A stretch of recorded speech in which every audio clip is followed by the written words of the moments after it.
Olá, meus irmãos e amigos, que a paz de Jesus Cristo, nosso Senhor, esteja com você e também com toda a sua família. E se alguém me perguntar por que eu falo tanto sobre Israel, por que eu defendo tanto o povo judeu, com certeza a primeira resposta será: Jesus Cristo, o meu Salvador, é da linhagem do povo de Israel, descendente direto do rei Davi.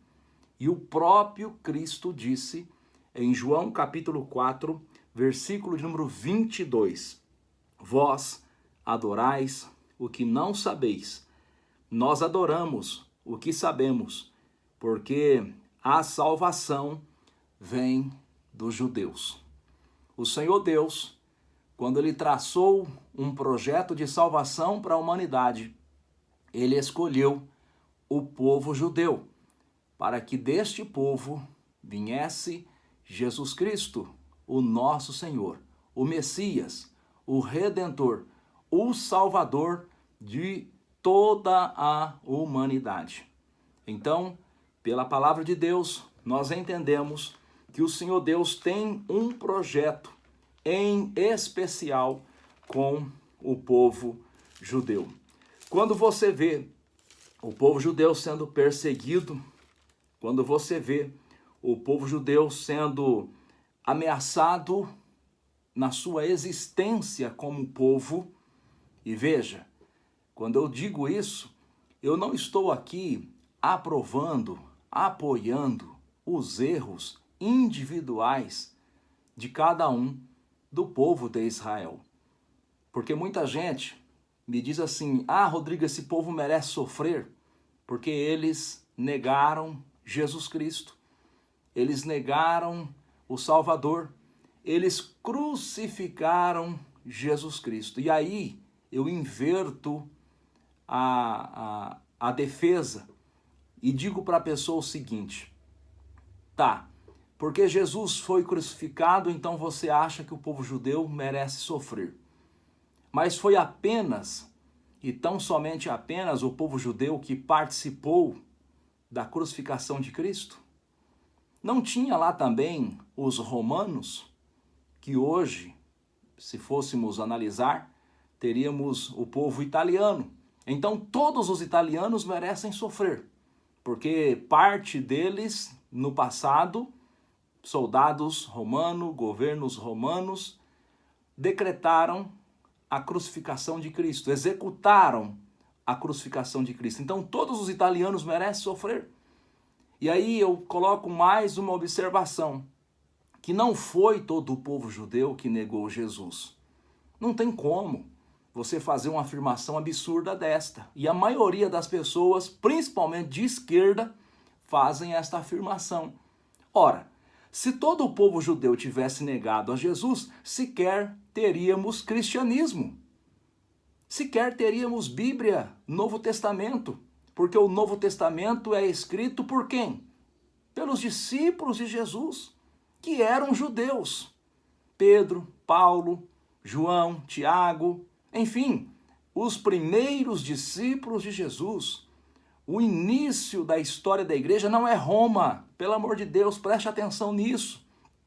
O princípio da história da igreja não é Alemanha, Martim Lutero, esqueça isso. O princípio da história da igreja não é Suíça, não é calvinismo. O início da igreja se dá em Israel, com o povo judeu que aceitou a Cristo, com discípulos que se tornaram apóstolos, missionários, pregadores que espalharam esta palavra que chegou até nós pelo mundo todo. Então é um absurdo defender o sofrimento do povo judeu dizendo que aquele povo negou Jesus, por isso eles merecem sofrer. Isso seria o mesmo que dizer que a maioria da população mundial hoje merece sofrer porque está negando a Jesus. Porque convenhamos, a maioria da população mundial hoje não aceita Jesus. Jesus é um mero símbolo de pendurado por vezes num crucifixo. Em muitos casos nem isto. Se você pega os países da Ásia, do Oriente Médio, parte da África, você pega os países do norte da Europa, onde o ateísmo está crescendo de forma assustadora. Se você pega populações de países ricos. É muito mais fácil essas pessoas acreditarem em feitiçarias, em bruxarias, em movimentos ocultos, ocultistas, do que aceitarem a Cristo como seu Senhor e Salvador. E aí, essas pessoas merecem sofrer por isso? Então essa defesa que muitos fazem, dizendo que Israel merece sofrer porque parte da população de judeus da época de Cristo e ainda hoje, ainda não o aceitam como Senhor e Salvador, é uma falácia, é uma desculpa para defender um genocídio. Muito bem, Jesus diz que a salvação vem dos judeus. Por que a salvação vem dos judeus? João capítulo 4, versículo 22. Ora, porque Jesus é judeu. Simples. Jesus nasce como judeu. Jesus se desenvolve como judeu. Jesus cumpre com toda a lei dos judeus. Jesus vive toda a sua vida como um judeu. Come, se alimenta, se veste, fala, se comunica como um judeu. Jesus morre, Jesus é ressuscitado, e mesmo após ressuscitado, sendo ele Deus, a segunda pessoa da Trindade, né? Pai, Filho e Espírito Santo, né? A Trindade, a composição da divindade, né? Pai, Filho e Espírito Santo, sendo Jesus Deus, mas como Deus encarnado, né? Ele vai viver a sua vida como um judeu, e digo mais, ele sobe aos céus como um judeu. Tanto que quando ele voltar, está escrito no livro do profeta Zacarias, que os judeus vão reconhecê-lo. Porque ele é, humanamente falando, um judeu. Se você crê, se você não crê, não é problema meu, mas eu creio na palavra de Deus. E eu entendo que Jesus vai voltar. E todos os sinais estão se cumprindo, estão dizendo que ele vai voltar. E ele disse, a salvação vem dos judeus. Ponto final, eu creio nisso.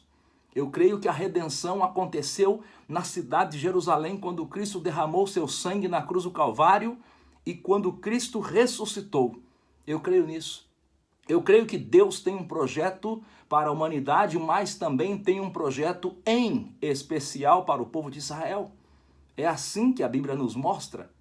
E a Bíblia diz mais, lá em Apocalipse capítulo 12, se você ler e interpretar o capítulo 12, você vai ver que todas as guerras, todas as perseguições, todos os genocídios, o holocausto nazista, tudo que acontece contra os judeus, acontece por quê? Porque tem homens malignos que dão lugar a Satanás e Satanás tem um ódio profundo dos judeus. Ora, imagine você, se é através do povo judeu que vem um que esmaga a cabeça de Satanás, se é através do povo judeu tem um que destrói Satanás, qual o sentimento de Satanás para com esse povo? Ódio, desejo de destruir. Porque, humanamente falando, o povo judeu faz parte da família de Cristo. Jesus Cristo, como homem, é da família, é da descendência de Davi. É por isso que você vê Satanás de tempo em tempo levantando líderes, autoridades, pessoas poderosas, reinos, impérios, na intenção de destruir o povo de Israel. Não estou dizendo aqui que o povo de Israel seja um povo maravilhoso, que seja um povo santo, que seja um povo que não comete erros. Lógico que cometem erros. Um dos erros deles é estarem vivendo já há mais de 2000 anos, em sua grande maioria, afastado de Deus, afastado de Cristo. Ora, logo o Deus que tantas coisas boas fez para eles e tem feito para eles, em compromisso a sua palavra e a sua promessa que ele fez para Abraão, para Isaac e para Jacó. Se você ler os escritos do apóstolo São Paulo aos Romanos, capítulo 9, capítulo 10, capítulo 11, você vai entender isso. Não se trata de Deus cumprir as promessas a Israel por causa desta geração. Se trata de Deus cumprir as promessas a Israel por causa da promessa que ele fez para Abraão, Isaac e Jacó. É como se você fizesse uma promessa para uma pessoa e esta pessoa morresse. Só que na hora da morte essa pessoa dissesse para você, olha, você não conseguiu cumprir a sua promessa comigo, cumpra com meu filho. Mas de repente o filho daquela pessoa não é tão fiel assim quanto aquela pessoa, mas ela te pediu que você cumprisse ela e você deu a sua palavra dizendo que iria cumprir. E daí? Você vai quebrar a sua palavra? Talvez eu e você até quebre a palavra, mas Deus não quebra a palavra dele. Ele prometeu para Abraão, para Isaac e para Jacó que haveria de abençoar o povo de Israel, que haveria de fazer deles uma grande nação, que o Cristo, o Senhor, o Salvador, que a redenção viria através dele, daquele povo, e ele não quebra a sua palavra, mesmo que aquele povo, em diversos momentos na história, viessem a quebrar com a sua palavra, com a sua promessa de servir a este Deus. Mas Deus prometeu para homens fiéis, Abraão, Isaac e Jacó. Muito bem. Em primeiro lugar, Jesus vem do povo judeu. Em segundo lugar, Salmos de número 122, versículos de número 6 ao versículo de número 9. Salmo 122, versículo 6 ao versículo 9. Está escrito assim: Orai pela paz de Jerusalém. Prosperarão aqueles que te amam. Haja paz dentro dos teus muros e prosperidade dentro dos teus palácios.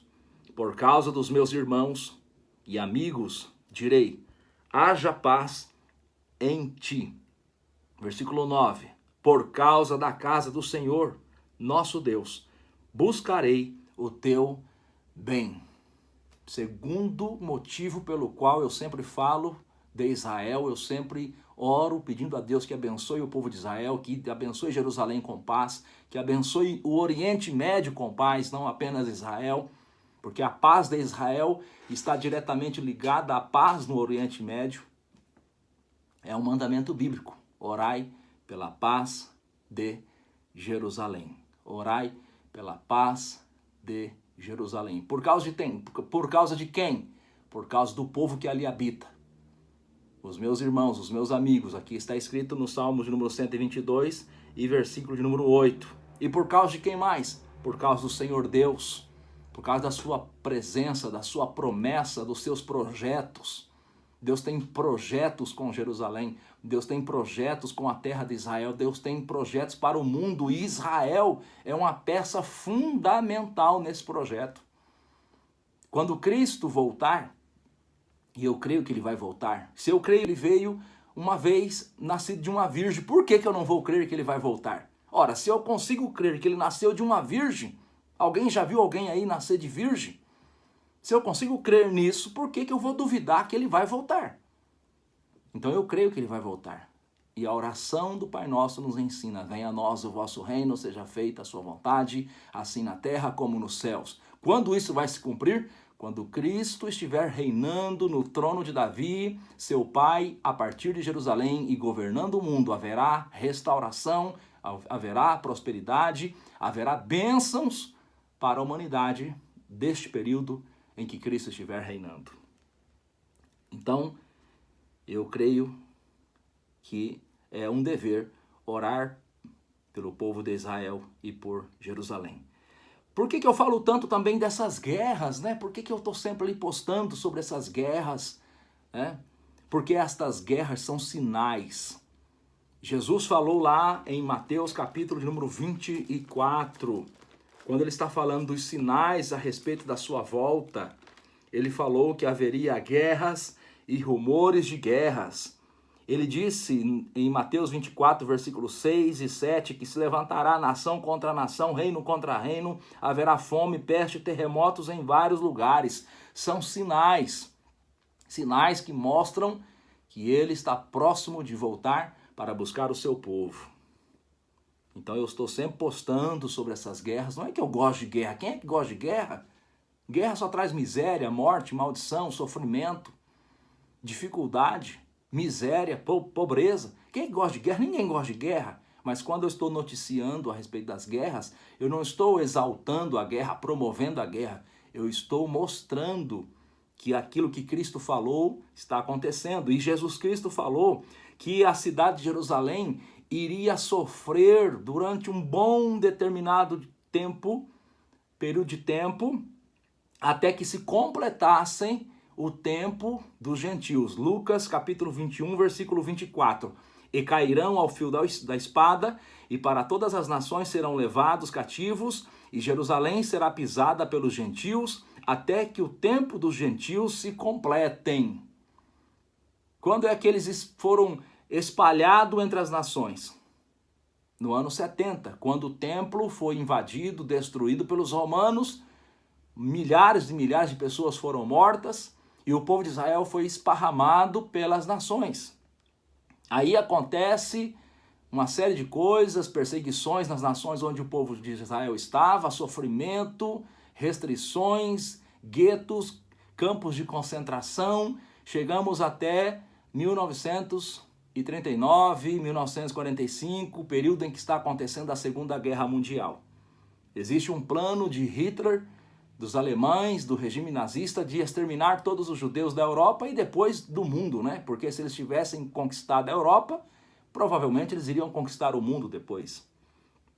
Mas, de forma incrível, as coisas se revertem, embora com muito sofrimento, mais de cerca de 6 milhões de judeus são assassinados pelo regime nazista, mas as coisas se revertem.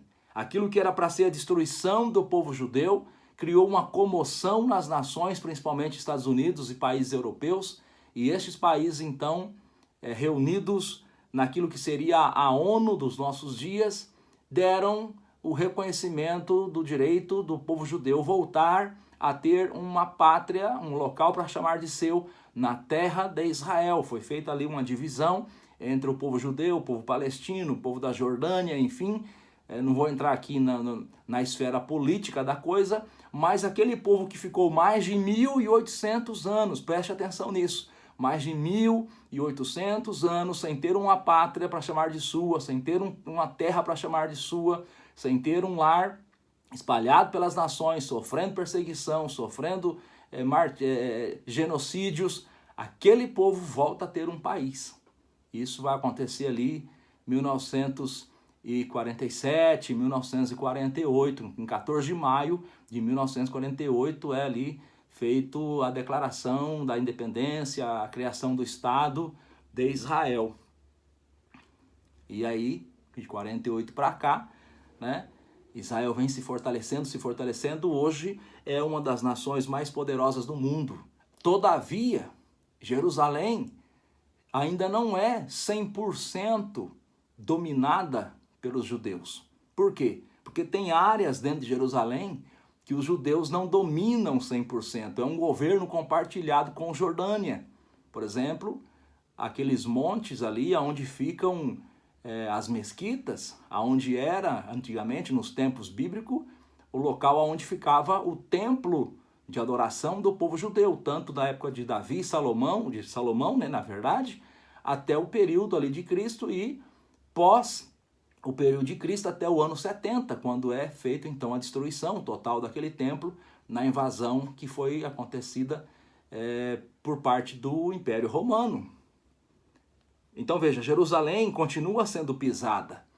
Pisada é o quê? É o sofrimento, é a luta, é as guerras, é os ataques terroristas, é as imposições da ONU, do Vaticano, que o Vaticano também impõe muita dificuldade para Israel, né?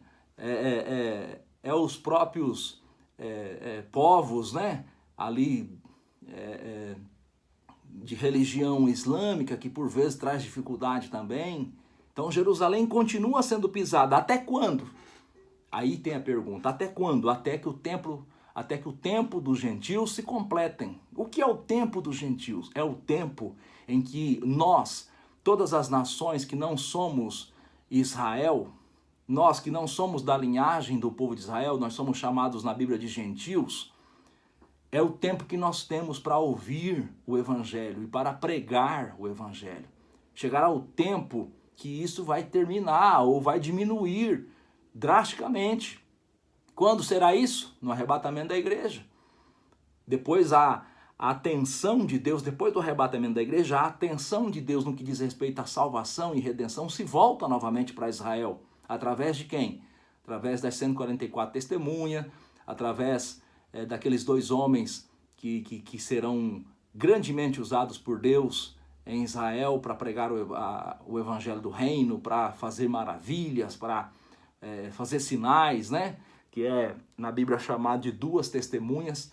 Então veja, o tempo dos gentios ele está diretamente relacionado a Jerusalém e a Israel.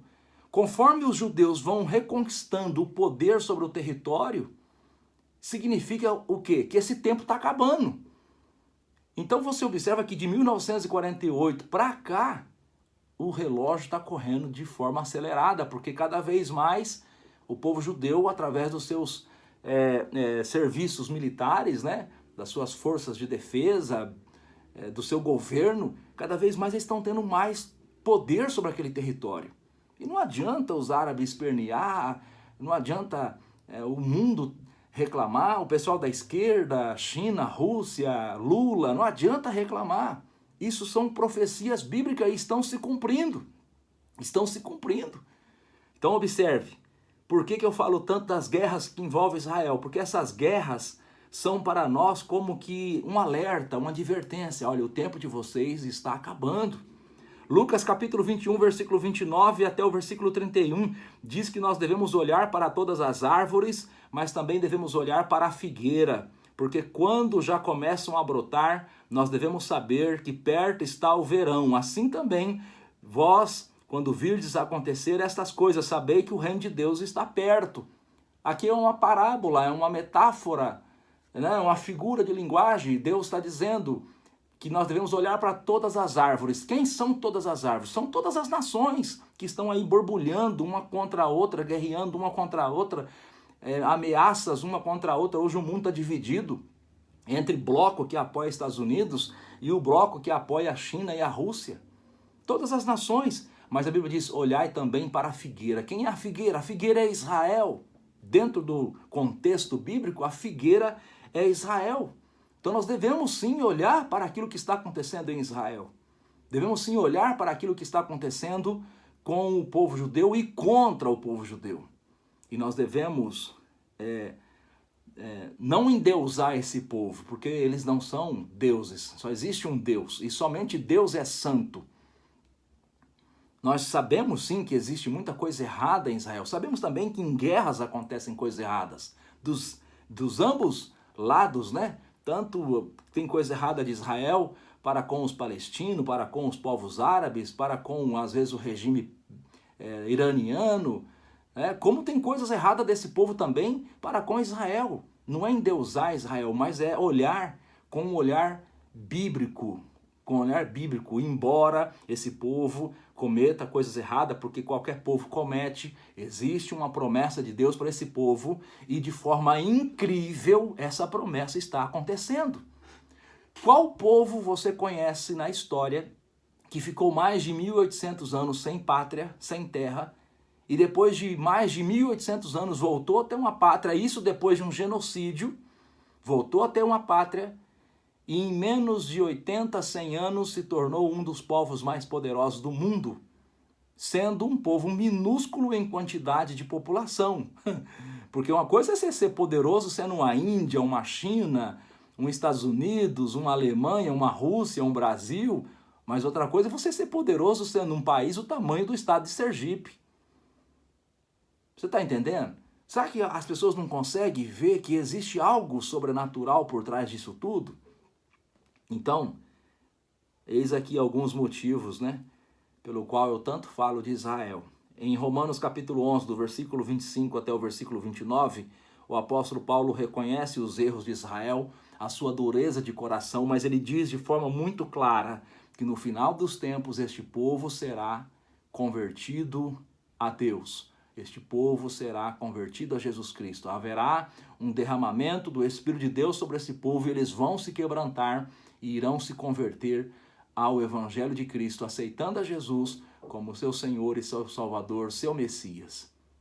Eis aqui o motivo pelo qual eu, particularmente, falo tanto sobre esse assunto e defendo tanto este povo. Mas atenção, você nunca vai me ver defendendo Israel e ignorando o sofrimento e as necessidades dos demais povos.